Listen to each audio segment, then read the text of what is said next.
नमस्कार. नमस्कार. काय आपला व्हिडिओ आता आज आपण आपला व्हिडिओ काढतोय म्हणजे आपला फीडबॅक घेतोय मी. तर साधारण आपल्या आयुष्यात अडचण काय होती? साधारण माझ्या आयुष्यात अडचण ही होती की माझं 2019 मध्ये लग्न झालं हां आणि 2020 2 फेब्रुवारीला हां माझ्या मिस्टरांना जेल झाली. जेल झाली. जेल झाली. हां पण ती जेल साधारण का झाली म्हणजे कारण कोणत्या कारणामुळे झाली मला एक्झॅक्टली ते नाही माहिती, पण साधारण ते 6 वर्ष आतमध्ये होते. 6 वर्ष? 6 वर्ष आतमध्ये होते. अच्छा. तर 6 वर्ष मी खूप फ्रस्ट्रेट झालेली. काही लोकांनी मला डिसिजन दिला की तू मूव्ह ऑन हो, काही लोक बोलत होती वाट बघ. मला स्वतःला काही समजत नव्हतं. खूप फ्रस्ट्रेट झालेली. काही म्हणजे काहीच उपायच नव्हता माझ्याकडे. म्हणजे 6 वर्ष मिस्टर आतमध्येच होते? 6 वर्ष मिस्टर आतमध्येच होते. म्हणजे लग्न झाल्या 8 महिन्यात ही गोष्ट घडली. 8 महिन्यांनी ही गोष्ट घडली. पण तरी सुद्धा तुम्ही 6 वर्ष मिस्टरांची वाट बघितली म्हणजे आज बेल होईल, उद्या होईल. उद्या बेल होईल, पण असं नाही झालं. असं झालंच नाही. मला म्हणजे खूप टेन्शन आलेलं की काय करू, कारण की लग्नानंतरच हे सगळं 8 महिन्यातच घडलं. बरोबर. हो. तर मग पुढे जाऊ पाठी जाऊ काही समजत नव्हतं. खूप प्रयत्न पण केले त्याला काढायचे, पण तेही काही होत नव्हतं.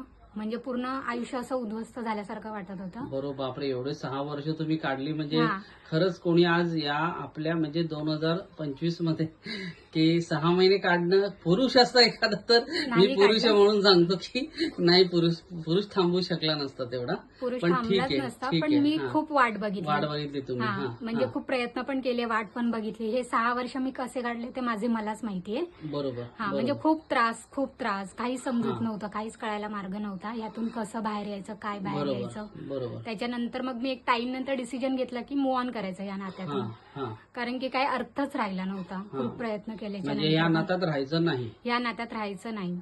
खूप प्रयत्न केल्याच्या नंतर मी हा डिसिजन घेतला. त्यांच्या म्हणजे तुमच्या सासू आणि बाकी सगळ्यांची राय घेतली ह्या नात्यामध्ये. म्हणजे माझ्यापेक्षा मोठ्यांची पण, माझ्यापेक्षा छोट्यांची पण विचार केला काय करू. शेवटी एक टाइम पिरियड पण असतो ना. 6 वर्ष म्हणजे छोटी गोष्ट नाहीये. बरोबर. तर 6 वर्षानंतर मी हा डिसिजन घेतला. पण त्यातून म्हणजे माझ्या सासरच्या लोकांनी मला थोडं मग त्या दरम्यान त्रास द्यायला लागले की म्हणजे थोडंसं इरिटेट करायला लागले की आत्ताच का, एवढे दिवस का नाही. तो पण मला द्यायला रेडी नव्हता. मला समजत नव्हतं मी काय करू. म्हणजे ते आत होते मिस्टर.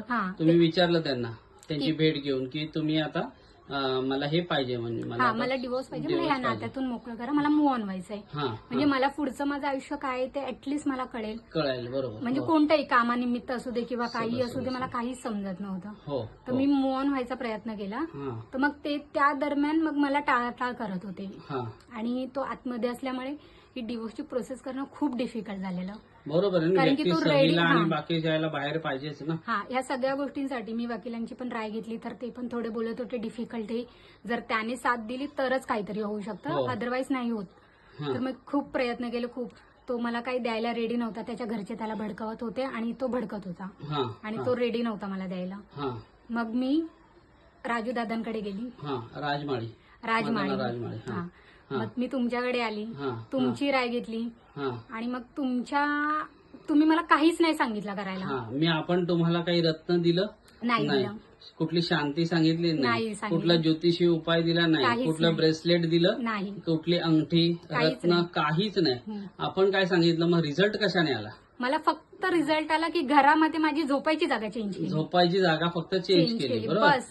त्याच्या व्यतिरिक्त काही नाही. आणि बाकी उपासना म्हणजे प्रार्थना की ते तर नॉर्मली आपण देवाचं नाव घेतो, नामस्मरण करतो. तर तुम्हीही मला, मी स्वामींचं नाव असंही घेते. तुम्ही पण मला सांगितलं तू ज्या देवाला मानते त्यांचं नाव घे. मी ते कंटिन्यू केलं आणि माझी फक्त झोपायची जागा चेंज केली. त्याच्या व्यतिरिक्त काहीच नाही ना. तुम्ही मला कोणत्या मंदिरात जायला सांगितलं किंवा काहीच नाही. आणि त्याने मला 43 डेजच्या आत बरोबर 43 डेज मध्ये रिझल्ट आलेला आहे. आणि आपण काय बोललेलो की आपण एका दगडात 2 पक्षी मारू. म्हणजे याचा अर्थ आपण काय करणार की त्याला बाहेर पण काढू आणि तो रेडी पण होईल. म्हणजे पहिले त्याची भेल होणार, कारण व्यक्ती बाहेरच पाहिजे ना, तरच तो सही करणार ना. बरोबर ना. हे सगळं झालं आणि तो बरोबर तुम्ही ज्या डेटला सांगितलं होणार, तो त्या डेटला बरोबर बाहेर आला आणि त्याच्या नेक्स्ट डे तो रेडी पण झाला. म्हणजे तो आल्याच्या नंतर तो 8 दिवसात ह्या गोष्टीला रेडी पण झाला आणि माझी ऑलमोस्ट 90% प्रोसेस स्टार्ट झाली. 90% प्रोसेस माझी स्टार्ट झाली आणि ह्या गोष्टीला 6 महिने जातातच. असं सगळ्यांना हे आता फाईल जे काय तुमचं आता फाईल म्हणजे जे काही तुमचा निर्णय जो पुढे रिपोर्ट जो यायचा म्हणजे जी ऑर्डर मिळायची ती तर पॉझिटिव्ह म्हणजे तुम्हाला नंतर मिळणार बरोबर. पण हे आता आपल्या 90% तरी झालं, आता 10% ते अजून तुमच्या आणि ते होणारच आहे. बिकॉज प्रोसेस स्टार्ट झाली म्हणजे त्या गोष्टीला 6 महिने जातात. 6 महिने जाणार तर ती माझे 100% रिझल्ट मला मिळाला. थोडक्यात आपल्याला राजमाळी यांच्यामुळे तुम्हाला मिळालं बरोबर. मग आता पुढचं आपल्याला काय की तुमचं काम खूप चांगलं आहे, फक्त ते कामाचं जे आहे त्याच्यामध्ये आपल्याला एक पूर्ण आपला अधिकार मिळायला हवा आणि ती ब्रांच आपल्या हातात यायला पाहिजे असं तुमचं खूप मोठं स्वप्न आहे. तर आपण काय बोललो आता ते पण आपण करूया बरोबर. ते पण आता 100% होणार. तर ह्या ज्योतिषशास्त्र वास्तू आणि ह्या सगळ्या म्हणजे वास्तुशास्त्रामध्येच आपण काही असं नवीन रिसर्च केलाय की तुम्ही फक्त तुमच्या झोपायची जागा चेंज करा, तुम्ही रिझल्ट बघा बरोबर.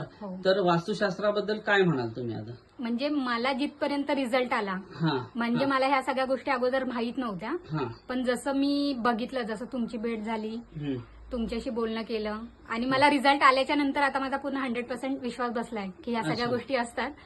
वास्तू म्हणजे जे तुम्ही सांगितलं मला की फक्त झोपायच्या जागा चेंज केल्यावर एवढा मोठा रिझल्ट आल्यावर तर पुढे तर ऑब्व्हियसली सगळं चांगलंच होईल जसं तुम्ही सांगणार. चालेल. तुम्ही मग आता ह्याप्रमाणे मला हे एक तर सगळ्यात पहिले म्हणजे एक स्त्री म्हणून तुम्ही हे सगळं विचार केला आणि मला स्वतःला पण पर्सनली वाटत होतं की 6 वर्ष खूप मोठा अन्याय झाला की तुमच्यावर की बाबा 6 वर्ष काढणं म्हणजे खूप कठीण आहे. पण आपण ह्याला पूर्ण एक पॉझिटिव्हली रिझल्ट स्वामींच्या कृपेनेच आलेला आहे, शास्त्रामुळे आलेला आहे. जे काय मी काय नाममात्र असतो प्रत्येक ठिकाणी, पण जे काय असेल ते स्वामींमुळेच घडतं, जे काय चांगल्या एनर्जीमुळे घडतं. तर आता तुम्ही हा आपल्याला एक 10-5 मिनिटाचा व्हिडिओ दिला.